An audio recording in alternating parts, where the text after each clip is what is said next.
Viewers, welcome to BRK news. నేను మీ ఫాతిమా. ఈరోజు మనతో పాటు అయితే ఉన్నారు ఒక ఫేమస్ గెస్ట్ అండి. ఆయనే మరెవరో కాదు, ఫినాన్షియల్ ప్లానర్ మెరుపుల మధు గారు మనతో పాటు ఉన్నారు. మధు గారిని అడిగి మరిన్ని వివరాలు అయితే తెలుసుకుందాం. నమస్తే అండి. నమస్తే అండి. ఎలా ఉన్నారు? బాగున్నాను. మిమ్మల్ని అడగవసరం లేదు అసలు. మీరు బాగానే ఉన్నారు, ఇంత బాగా గలగలా మాట్లాడుతూ. ఓకే, సో ఇప్పుడు చాలా మంది చూసుకుంటే చీటీ తెలుసు కదండి. సో చాలా మంది చీటీలు వేస్తూ ఉంటారు. సో కొంతమంది తీసుకెళ్ళిపోతుంటారు మనీ, గల్లంత అయిపోతున్నారు. సో అందరూ ప్రాబ్లం ఫేస్ చేస్తున్నారు. అసలు చీటీ వల్ల ఉపయోగాలు ఏంటి, దీని గురించి వివరించేయండి. సో చీటీలు అనేది మనం కంప్లీట్గా నెగిటివ్ అని చెప్పలేము. చీటీలు అనేటువంటి అంటే ఎవరికైతే సిబిల్ లేదో, ఎవరికైతే లోన్స్ రావో, జాబ్ లేదు, ఇలాంటి వాళ్ళకు ఒక పెద్ద మొత్తంలో బిజినెస్ క్యాపిటల్ కావాలి అనుకుంటే, లేదా వాళ్ళ లైఫ్ ఈవెంట్లో ఏదన్నా పెద్ద పెద్ద ఖర్చులు వచ్చినప్పుడు చిట్టీలకు మించిన సాధనం అనేది లేదు మార్కెట్లో. నిజానికి చాలామంది చిట్టీల వాళ్ళు ఏదైనా ఇంట్లో ఎమర్జెన్సీ ఉన్నప్పుడు కూడా వాళ్ళకి చీటీ పాడకున్నా కూడా పక్క వాళ్ళు అడ్జస్ట్మెంట్ చేసే ఆప్షన్ అనేది ఉంటుంది. అలాగని చెప్పేసి ప్రతి ఒక్కరు అందరినీ చిట్టీలు నమ్మాలనడానికి లేదు. ఈ రోజుల్లో కొన్ని రిజిస్టర్డ్ చిట్టీలు ఉన్నాయి. ఇప్పుడు మీ కపిల్ చిట్స్ కానీ, మార్గదర్శి కానీ, ఇట్లాంటివన్నీ కూడా రిజిస్టర్డ్ చిట్టీస్. కొన్ని అందులో ఏంటంటే మీకు కొద్దిగా సేఫ్టీ అనేది ఉంటుంది. బట్ లోకల్ చిట్టీలు, పంట చిట్టీలు, వీటన్నిటి ఏంటంటే కంప్లీట్గా మీకు ఒక పర్సన్ మీద డిపెండ్ అయి ఉంటుంది. ఇక్కడ ఇన్వెస్ట్మెంట్ చేసే ముందట మీరు బిజినెస్ చేస్తున్నారు, మీకు ఆల్రెడీ 3%, 4% చొప్పున డైలీ ఫైనాన్షియల్ నడుస్తున్నాయి. అలాంటి టైంలో మీరు చీటీలు వేసేసి ఆ లోన్స్ని క్లియర్ చేసుకోవచ్చు, డెట్ క్లియర్ చేసుకోవచ్చు, అది ఓకే. బట్ మీరు దగ్గర ఆల్రెడీ ఒక సాలరీడ్ ఇన్కమ్ ఉంది, మీద ఒక మంచి బిజినెస్ ఇన్కమ్ ఉంది. అలాంటి టైంలో మీరు ఇన్వెస్ట్మెంట్ ఆప్షన్లో చిట్టీని మాత్రం ఎంచుకుంటే కొంచెం ప్రాబ్లం అనేది ఉంటుంది. ఎందుకంటారు, ఒకటి ఇందులో వచ్చే ఇంట్రెస్ట్ అనేది తక్కువ. ఈవెన్ మీరు లాస్ట్ వరకు ఉన్నా కూడా మీకు పెద్దగా 6.57% కంటే ఐఆర్ఆర్ అనేది వర్కౌట్ కాదు. లాస్ట్ వరకు మీరు ఉన్నా కూడా 7-8% ఎక్కడ కూడా వర్కౌట్ అనేది కాదు.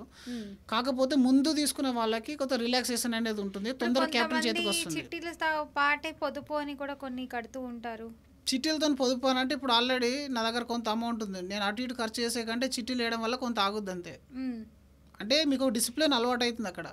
ఎందుకంటే బయట అయితే మీరు మ్యూచువల్ ఫండ్లో పెడితే లాగేస్తారు కదా 3 months 6 months తర్వాత డబ్బులు కనబడ్డాయి అంటే. అదే చీటీలలో అయితే ఆప్షన్ అనేది లేదు కదా. చీటీలలో అయితే మనకు వచ్చినప్పుడే తీసుకోవాలి. అయితే చీటీలలో కొన్న లాభాలు మనం కొన్ని మాట్లాడుకున్నాం కదా. ఇప్పుడు కొన్ని నష్టాలు ఏముంటాయి అండ్ అలాగే నష్ట భయం ఏంటి అనేది మాట్లాడుకుంటే, ఫస్ట్ మీరు చిట్టి వేసిన మొదటి రోజు నుంచి ఎవరైతే నిర్వాహకుడు ఉన్నాడో ఆయన హెల్త్ బాగుండాలని మనం ప్రార్థించాల్సి వస్తుంది. రెండోది ఆయన ఫైనాన్షియల్ స్టేటస్ బాగుండాలని ప్రార్థించాలి. ఆయనకి ఎలాంటి డెట్స్ ఉండకూడదు, ఎందుకంటే ఆయన బాగుంటేనే మనకు డబ్బులు వస్తాయి. ఆయన బాగుండాలంటే చిట్టి వేసిన వాళ్ళు అందరూ బాగుండాలి. ఏ ఒక్కరికి ఎఫెక్ట్ అయినా కూడా end of the day effect ఆయనకు అవుతుంది. చిట్టి వేసే వాళ్ళు మరి ఒక చిట్టి వేయరు, వాళ్ళు మంత్లో 4-5 చిట్స్ అనేది నడుపుతూ ఉంటారు. ఎక్కడ చీటీల ప్రాబ్లం అయినా అది మన మీద ఎఫెక్ట్ అయ్యే ఛాన్స్ ఉంటుంది. ఇప్పుడు చాలామంది ఇక్కడ అయ్యే ప్రాబ్లం ఏంటంటే, అది మంచిగా నడిచిన రోజులు చాలా బాగా నడుస్తుంది, ఎప్పుడైతే వాళ్ళకి ఫైనాన్షియల్గా ఇబ్బందులు వస్తాయో అది మనకు తెలియదు. మనకు తెలిస్తే మళ్ళీ చీటీలు వేయరు కదా. మనకు తెలియకుండా వాళ్ళు ఏదో మేనేజ్ చేస్తారు, మేనేజ్ చేసేంత వరకు చేస్తారు. మేనేజ్ చేయలేని పరిస్థితులు ఏమవుతుంది, తీసేసుకొని వెళ్ళిపోతారు లేదా బయటకు వెళ్ళిపోతారు. చాలామంది ఎక్కడో ఒక చోట మోసపోతూనే ఉన్నారు. మీరు సేవింగ్స్ పర్పస్లో చేయాలనుకుంటే చిట్టీకి బదులుగా ఏదైనా సేఫ్టీ ఇన్వెస్ట్మెంట్ ఆప్షన్స్ చూసుకోవడం అనేది. తెలిసిన సేఫ్టీ ఆప్షన్లో ఇప్పుడు మీరు చూడండి, చాలా మందికి మంత్లీ సేవింగ్స్ ఆప్షన్లో మీకు ఎస్ఐపి రూపంలో చేయొచ్చు. రూరల్ ప్లేస్లో ఉంటే ఈవెన్ మీకు బ్యాంకు రికరింగ్ డిపాజిట్ ఉన్నాయి, ఫిక్స్డ్ డిపాజిట్లు ఉన్నాయి, అలాంటి దానిలో చేయొచ్చు. పోస్టల్ డిపాజిట్లో కూడా చేయొచ్చు. ఇలాంటివి చాలా రకాల ఆప్షన్స్ అనేటివి మీకు మంత్లీ సేవింగ్స్కి ఈజీగా చేసుకోవచ్చు. లేదా రిజిస్టర్డ్ చిట్టీలు వేయచ్చు, కొంచెం రిజిస్టర్డ్ చిట్టీలో కూడా మీరు వేసుకోవచ్చు. అయితే అన్నిట్లోకెల్లా బెటర్ ఆప్షన్ చెప్పాలంటే మాత్రం ఈరోజు ఎస్బీఐ బ్యాంక్ నుంచి మీకు ఎస్ఐపి 100 రూపీస్ కూడా యాక్సెప్ట్ చేస్తుంది. Even per day SIP available ఉంది, వీక్లీ ఎస్ఐపి అవైలబుల్ ఉంది. గవర్నమెంట్ కూడా మీకు ప్రమోట్ చేస్తుంది మ్యూచువల్ ఫండ్స్ సహీ అని. అంటే మీరు దాని గురించి అవేర్నెస్ పెంచుకోండి. మీ దగ్గర లాంగ్ టర్మే కదా వేసేది.